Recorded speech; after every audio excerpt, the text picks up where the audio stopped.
Welcome to the Drinks.com podcast, the business of online alcohol. I'm your host, Brandon Amoroso, and today I'm joined by Carson Benham, part owner and vice president of West Coast sales at Martin Ray Winery. Thanks for coming on the show. Thanks for having me, Brandon. Really excited to be here. I know we were trying to put this together for a long time, for several months, so super excited to talk with you, and hope everything's been well since we met in Paris. It's the pros and cons of having to travel a lot for work. Is scheduling these things is never easy. Totally. And you do it when you can do it. I mean, I'm in a hotel room in Boston right now, so it's not even like I'm in the studio setup. I'm in one of my, the rare occurrences. I'm at my home office right now. As you can see, there's not a lot on the walls here, so shows that I haven't really been in here that much. But no, always great to be on here. So before we dive into things, can you give everybody just a quick background on yourself and your story? Yeah, absolutely. So I have been working in a sales role for Martin Ray Winery for about 7 years now, but I've been working in some capacity for the winery since I was, in 13 or 14, so like 7th grade. Winery's been in my family since 1990. Martin Ray's actually been, I'm not going to go too deep into the history, but it's been around since the early 40s. And my father, Courtney, acquired the winery and a few other brands in 1990. So, started off, doing production, cleaning, sanitizing barrels and all sorts of things around the winery when I was younger. And then after college, I dove into more of a sales role, just managing local markets, and then stepped into more of a national accounts role. So when you and I met in Paris, I was the director of national accounts. And then we've had some recent restructuring. So I stepped into vice president of sales for the West Coast about 2 weeks ago. So, trying to do any and every job there is around the winery and, learn as much about the industry as possible. I think that's the only way to go. What's been your favorite parts so far, and then also your least favorite parts that you maybe didn't? Yeah, I think favorite part are the people, and I think that's why a lot of us get into this industry. I remember when I first was thinking about entering the industry, I went out to dinner with my former boss and one of his close sort of work colleagues, and just knew that everyone in this industry, I don't know, I just got this sense that they were all really happy and that they were all having a great time and pretty relaxed. And from the previous jobs I worked in college, I just didn't really find that same love for the industry and within, other sectors and other jobs that the wine industry really has. And so I love the people. Everyone seems to be really cool and unique in their own sense, and everyone is fun. And you can't really say that about other jobs and other industries. So that's my favorite part. I think the least favorite, and this kind of goes favorite and least favorite, is the travel can be my favorite part too, but the least favorite part could also be the travel. So, it's amazing when you're going to great places and you're in Paris for a week, doing Vin Expo and stuff like that. But then there are also some other places that you travel to, and if you've been on the road for a month straight, it could wear on you. So sometimes you just crave being home. Sometimes I see the locations of the conferences and I'm just like, you got to be kidding me. You got to, at first when you get into the sales job, you want to do everything. You say yes to everything. And then you're like, oh wait, okay, I need to, pare this back a little bit. Yeah. You're like the closest major airport is 2.5 hours away from where the conference is. And you're staying in like a Motel 8 on the side of the freeway. It's not the same as Vin Expo in Paris, but you get the good with the bad. Yeah, I know. I have a lot of friends who don't travel for work, and they always kind of think it's so romantic when I'm on the road. They're like, oh, you must have so much fun all the time. And I'm like, yeah, there's some awesome nights and, great people that I meet, but there are also some really lonely, weeks and weekends and times when you just wish you were home. So, yeah, blessing and a curse. How do you, how do you balance, where you show up and where you don't, as you think about, growing the brand and especially as you step into this new role as VP of sales? Yeah, it's a really good question. Definitely can't say yes to everything, but I think with with my new role and focusing on VP of sales for the West, it's focusing on, they say 80% of your business is done in 20% of your market. So you just got to identify those markets that are the largest and, focus most of your efforts there. But also, when I was in more of my national accounts role, you're kind of brought everywhere and you have to travel on a whim because, say a buyer or, beverage director for a big restaurant chain wants to meet with you in a week or so. And, they're super important. You just got to get out and go. So, you try to plan, when you're visiting states and markets, you try to plan it out. Okay, I'm going to visit this important state quarterly or monthly. But then, there's always travel that comes up in between, just random stuff that you have to address and good opportunities that arise that you want to take advantage of. So how do you think about new and emerging markets, and are there any areas that are like top of mind for you that might not be in that 20%, but could be in that 20% that you're doing 80% of your sales? Yeah, it's a really interesting market. I mean, I guess we can talk about this in terms of geographical markets, but also just in terms of like sales channels as well. I think coming off of COVID, there were a lot of markets that previously were not as big that gained, a lot of population for people moving out of California that we saw massive growth with. For example, Utah being one of them. Usually a control state, pretty impossible to do business in if you're not already doing business in a state like Utah because, the state has a monopoly, right? So you got to present to them, and either you're in the state stores and you're selling through at a pretty good clip, or you're not doing any business and you get a special order here and there for a restaurant, but it takes, 3-4 weeks to even get the wine in the market. So it's such a pain that, it's almost impossible to do business if the state hasn't approved your wines. Well, the population there has grown so much in the last, 3-4 years that like we're just seeing with our wines that are listed in that state, just steady growth year over year. And it's something I would never I would never say that, Utah is going to be a top, or an emerging growing wine market, but it's been doing pretty well for us in the last, couple of years. In terms of a sales channel, I think e-commerce has been one of the sales channels I've focused on the most. I'm not sure if you're seeing the same thing, Brandon, but like, we're seeing a little softening coming off of the COVID highs, but still, I think more people and more younger people are buying wine online every day. Either whether it's just, on computers, on their phones, on apps, it's incredibly important. And if you're not participating in that channel and you're not, dialed in and very strong, then you're missing out on a huge opportunity. Yeah. I mean, even at the very least, having some sort of a online and social presence, because, especially for the younger ages, if you are shopping in person, a lot of times you're verifying online. And so you might be transacting in store, but you're cross-referencing against, online reviews, what is the website and the information about the winery showing?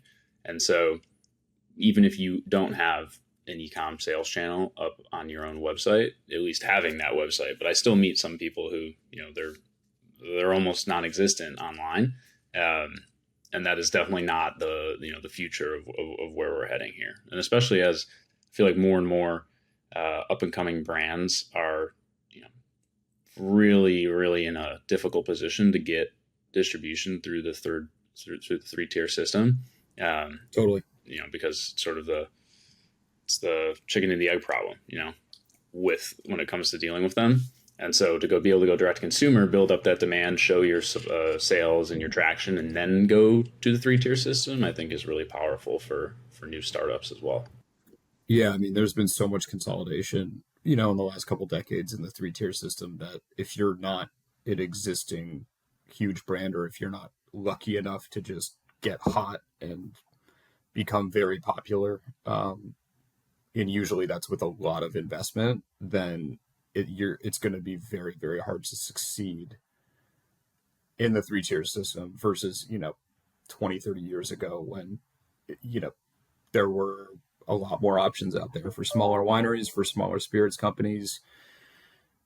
and it was just a little easier to do business. Now, I mean, there's really three major players, and if you're not aligned with them nationally, and if you're not really investing in them, and you don't have the capital to really, in the muscle to really enter those markets, I mean, you got to look at other options. And so I think the DTC channel, or working at least through around the distributor, going winery direct where possible, I think is where the smaller emerging brands can succeed.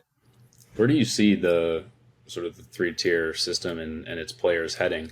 I know we were talking about RNDC leaving California before we hopped on the show here. What are some of the implications you think that are going to come of that, and just your overall thoughts in general on where things are going? Yeah, I mean, it's going to have huge ripple effects across California, and got to, I guess, choose my words carefully. But I think that unfortunately there will be some brands that do not find new homes. Mm-hmm. Our brands are lucky to have found a new home, and I'm incredibly grateful for that. Because if you're a brand of our size, or a supplier of our size with multiple brands, 40 different items that we're selling in California alone, you need someone to deliver that. Our sales team can't handle that ourselves. So there are many other smaller brands that won't have that luxury, and I think they're going to have to find alternatives. But I think there are going to be, some other smaller distributors that will grow significantly, because they're going to absorb some of these brands that are no longer with RNDC anymore in California, and that will make them stronger. So I'm excited to see where it goes. I can't really tell exactly what's going to happen. No one's really going to know, but I think these brands are going to need to go somewhere, and there are plenty of smaller distributors in California, wholesalers, that will be able to absorb them and grow stronger because of it. So it's going to be an interesting 6 months to see kind of where the California market ends up and where everyone ends up. But it's a big shuffle for sure. Yeah, I mean, one of the top two leaving is definitely a surprise and a shock. Yeah. And I think there's so much evolution and change that's happening with the sales channels, with the actual makeup and mix of the product assortment that the wineries that I speak with are selling, just in general, both e-com and through your traditional channels. What do you think about how consumer preferences are changing or evolving over the last couple of years towards some of these alternative formats, to even alternative alcohol percentage, low-alc, no-alc, low sulfite, vegan, clean? There's a laundry list of different adjectives. You're right on the money. I think if you're not checking one of those boxes these days, you're not going to be well positioned to succeed in the market. I think especially if you're an independent winery, I've been seeing massive growth, just either working with local buyers, restaurant, grocery store buyers, even in more of the chain retail, seeing the low alc and no alc sets grow, seeing the sections on the wine list for those items grow. When I submit to larger retail chains throughout the country, they're always asking, are your wines sustainable? Are they vegan, organic, low alc, no alc? What better for you boxes are you checking when you're submitting these? Because that's really where the consumer is going, especially the younger consumer. I also think that in general, wallets are tightening these days. People are pretty uncertain about the economy, interest rates, all those fun things that we like to talk about, those, geopolitical and macroeconomic conditions, and people want a good deal. And I think wine has been so inaccessible to a younger consumer, whether it be because of the price, because it hasn't been advertised to the consumer properly, like sort of our younger generation properly, or it's just been made them to feel, like if they ask a question or they don't know anything about a wine, that they're stupid, or that they don't belong in the exclusive club that is wine.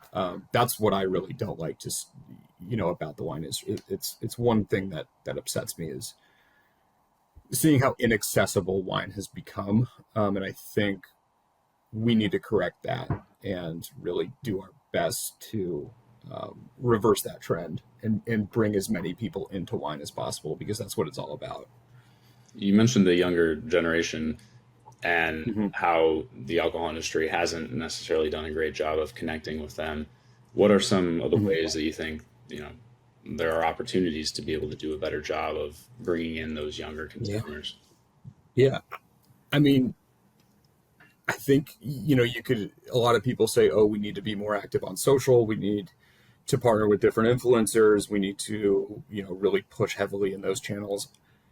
I think honestly, offering really good wine at a good price is going to help. Like, you know, our parents' generation used to be able to drink Napa-Cab Hmm. consistently for $15 retail, around that, and like drink some of the best, you know, wines in the world at that price. I think there needs to be a correction on that front. I mean, no one our age is going to be like buying $100+ bottle of wine to go drink with their friends on a Tuesday night because they want to drink a Napa Cab or something like that, or a high end Russian River Pinot or something, an import from Bordeaux or Burgundy. I mean, it's just gotten so crazy with pricing that our generation doesn't have access to those great wines as much as our parents used to, and so I think a correction in price will help. I definitely do think that advertising, increasing our presence on social, will also help too. But just really trying to bring in, and I don't have the exact answer, but trying to just bring this young generation into the fold and let them know that, like, they could be a part of this too, and it's like all this kind of one big happy family that is the wine industry and the culture, and it's what I've always loved about it. But yeah, I think we just need to let that generation know that they could be a part of this too. Our generation shops experiences more than previous For sure. generations, and Great point. wine is very experiential, and especially the wineries with the tasting rooms and that whole experience. But if you're not there, the experience you get online is like a 3 out of 10 compared to the 10 out of 10 that you're getting in person.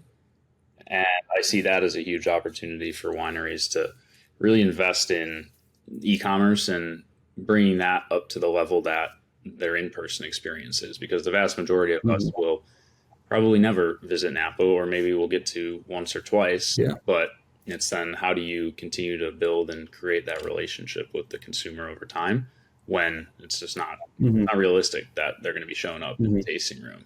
Yeah, it's traveling to California, traveling anywhere to go engage in wine tourism is not cheap, and I think wineries need to do a better job at sort of bringing that experience, whether it's through e-commerce or through any other way, just to the consumer, and not just wait for them to come to them, because we're seeing drops in tourism, in Russian River and in Napa, and everyone's wondering what we can do about it, and I think it's make it more accessible. But I'm curious as to what you sort of see in the e-commerce sector and what you think wineries could do, better e-commerce wise, because as someone who has several e-commerce websites, our winery's got 3 or 4 websites that we engage our customers in. It's always interesting to hear what you have to say. Yeah, I think the thing I try and stress with any winery I talk to is, just look at other industries and how their website experiences look, and what the shopper and buyer journey looks like, how easy it is to, go from landing on the site to checkout, not having, simple things like, Apple Pay or buy now buttons. There's a lot of friction that exists in the online experiences that wineries have up. And, the mail order catalog style website is not what a 23-year-old who usually is shopping on, I don't know, Lululemon and Fashion Nova is expecting.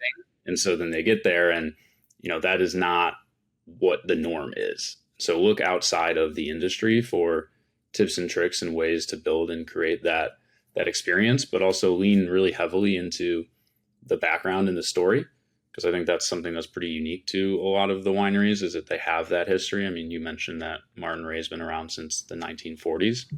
That's really cool. Mm-hmm. What does that mean for the consumer? What are the things that you've done over those, whatever it is now, 85 plus years of evolving, leaning into the background story, the family ties, all of that, telling that story, I think is really important.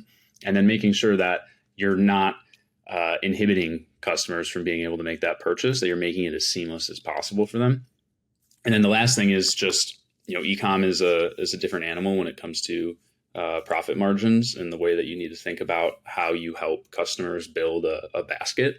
And so putting in simple safeguards on your website, like, you have to add 6 bottles to the cart in order to check out, because you don't want to be sitting there sending out 1 and 2 bottle shipments and having to eat the shipping costs or pass it on to the customer who's used to, 2-day prime with pretty much everything else that they order on the internet. So I think those are the big things to me. Yeah, that's the one challenge with e-commerce is selling wine online is the shipping and fulfillment aspect. It's just so expensive to ship a bottle of wine across the country. I think we estimate, $50-$60 a case just in shipping costs, which is, it's a lot. I mean, that's, $5 a bottle added on to your cost. And so, when customers are used to, 2-day, 1-day, even same day free shipping, it's hard to kind of get over that hurdle, especially. But I do agree. I think with your point about bringing the story and bringing the experience to the forefront. The younger generation, they want a story. They don't just want some marketing driven brand that's just been sort of created out of thin air. I think, stories and history and family and sustainability and all those great selling points really resonate with, the next generation. And then if you build a pretty seamless online platform, which I agree with you. I don't see, even there could be improvements in our website too. I mean, just in the ease of use and sort of the user experience and how, quickly you can check out and get shipping and kind of go through the whole catalog is, it's super important to be able to just streamline everything. Based off of, consumers being really invested and interested in the brand behind the company behind the bottle, where do you see the bulk wine market going? Like, I know prices have been fluctuating quite a bit. Prices of even grapes. You're talking to a large bulk wine supplier about 9 months ago, and you said it's never been like this before. It's a bloodbath. What I guess what's happening, and where do you think it goes from here? Yeah. It's continuing to happen where there's a glut of supply, and I'm just speaking for California here. I don't really know too much about the international grape and bulk wine markets, but in California, there's been a huge glut of supply the past couple vintages. So, 2023, 2024 were both really big vintages. A lot of fruit out there, a lot of bulk wine out there, and you saw a drop in demand, especially on the retail side. So that combination was pretty deadly when it came to bulk wine prices. I mean, it just tanked bulk wine and grape prices. So if you were a grower, it was really challenging. I'm seeing people rip out vineyards all over Northern California whenever I'm driving through wine country, which is, it's sad to see, but it's, people are seeing it as an opportunity to, hey, let's replant. We're not gonna make any money off this fruit anyway this year, so let's rip it out, replant, and hope a couple years down the line that the supply corrects and prices correct to make it worth it. But the opportunity that sort of supply glut brings is, prices are depressed and incredible value is offered to a consumer. So I think if you are a negotiant, if you are whether that's just playing in the e-commerce sector or you're playing in the 3-tier system, if you're able to take advantage of these really cheap prices, like for example, we, not to plug anything, but we're releasing a Napa Valley Cabernet that's $24.99. That gets down to $19.99, and I think that's going to be a huge, popular price point because no one's been able to offer it $19.99 Napa-Cab in the last, I don't know how many years. So those are the sort of deals that we're seeing. And it seems like it's going to be the case for a pretty long time too. So I'm optimistic in that sense that the next generation of consumers is going to be able to get some killer deals on really good wine. And that might kind of get into the fold of drinking great wine. Yeah, and that might help bring along more of the younger generation as well, and then ultimately lead to more demand, and then less of a supply glut. Yeah, luckily, our business model is more of negotiate style, so we do grow a few acres of grapes in California, but mostly in Russian River Valley, but we're buying 95% of our grapes through different growing contracts and brokers and all that. So we're a bit more insulated, and we're able to take advantage of those opportunities a bit more, and we're definitely not as exposed as pure growers. So well, I appreciate you taking the time to share all of these insights, but I do have 2 fun questions for you before I shoot them. So the first one, what is your favorite wine memory? Oh God, that's got to be tough.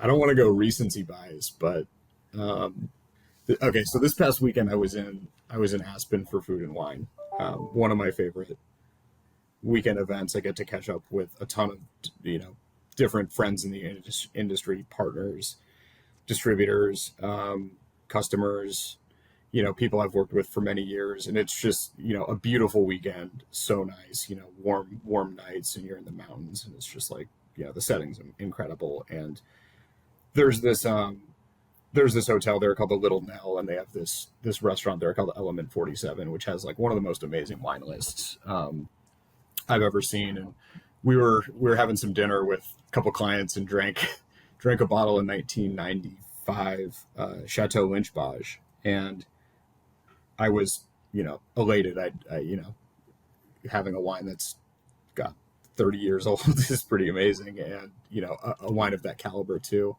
And so we brought one of our distributor partner friends over to blind taste the wine, and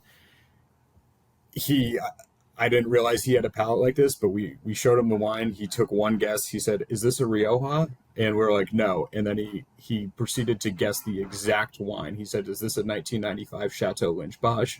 And we were like, "Yeah." And all of us at the table, there's 10 of us at the table, were just blown away. This guy, on the second try, got the exact wine, exact vintage, everything. And we're like, "Did you see the label?" And he was like, "No, I don't. The wine's in the back of the restaurant right now. I don't see it." But that was pretty amazing. Yeah. But no, too many fun memories in this industry. A lot of memories I have, and a lot of memories I don't have anymore. Just I've forgotten because they've been too fun. So that's insane. That is yeah, it's pretty insane. I have an extreme appreciation for master somms, all the people who spend so much time and dedication to understanding. It's such a, if you only, I know so many people who only drink within a certain region or a certain varietal. Yeah. But if you just expand to the whole world, you're talking about hundreds and hundreds and hundreds of different varietals, thousands and thousands, if not more, different regions. And, the ability for them to be able to take that and synthesize it and then have it show up in palette recognition, I think is one of the craziest things.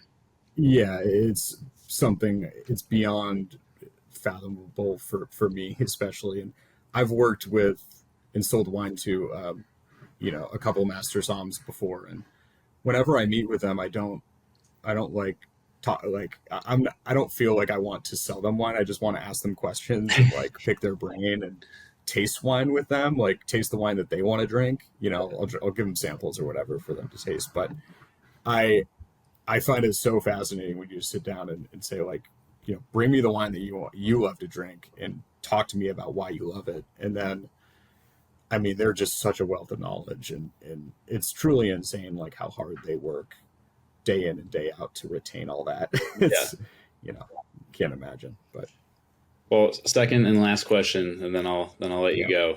If you could share a bottle with anyone, who would it be, and what would you drink? Oh man, I'm a big basketball fan, and although I'm from San Francisco and I'm a big Warriors fan, Greg Popovich would be the guy, because I've heard all these stories about when he was on the road and they would go to these away games. He would basically, every away game he would go to, after the game, he would go to like an amazing restaurant in that city. Like, for example, in Sacramento, they'd go play the Kings and he would go out to this famous restaurant called Ella and just like go crazy on the wines after with his team and show his team like all these amazing. I think he was a Bordeaux guy, but I think he also was into Italian wines, and someone can correct me if I'm wrong, but I would love to drink like some sort of just like old vintage first growth Bordeaux with that guy and just talk like basketball and politics. And he's just so like worldly. It would be so fun to, I wouldn't restrict it to one bottle of wine. I would make it over the course of the dinner and just drink as much as possible with him. But he seems like he would be such a fun guy to talk to, and whatever, it's either talk basketball or just talk about life with.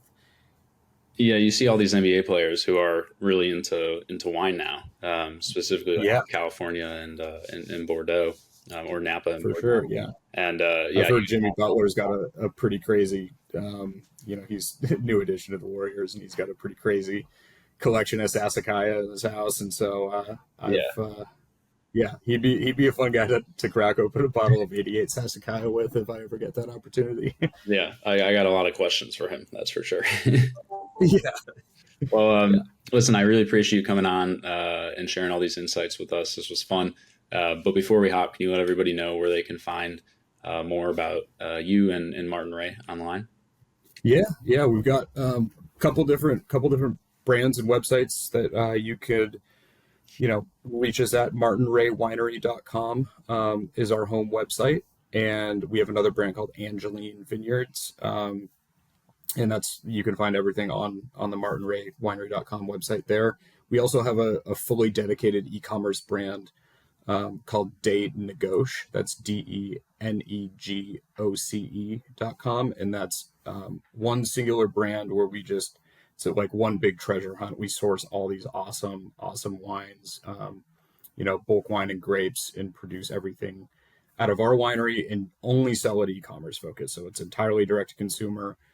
We do everything through email campaigns, and it's all these like futures lot numbers, so you can really find some of the best wines in California, really for ridiculously discounted prices, and it's a blast. That's been sort of a recent addition to our portfolio that I love. And bars, restaurants, independent retailers, and all of the e-commerce third-party retailers that you could find our wines as well. So we're fairly nationally distributed, but come visit us in Santa Rosa too. We've got 2 tasting rooms in the Russian River Valley at Martin Ray and at our new winery Fopiano up there. Then we've got another tasting room down in Paso for Viña Robles, which is another one of our brands too. So lots of places you can find our stuff. Awesome. Well, again, I appreciate you coming on. For everybody who's listening, as always, this is Brandon Amoroso, and you can find us at drinks.com. Thanks for listening, and we'll see you next time.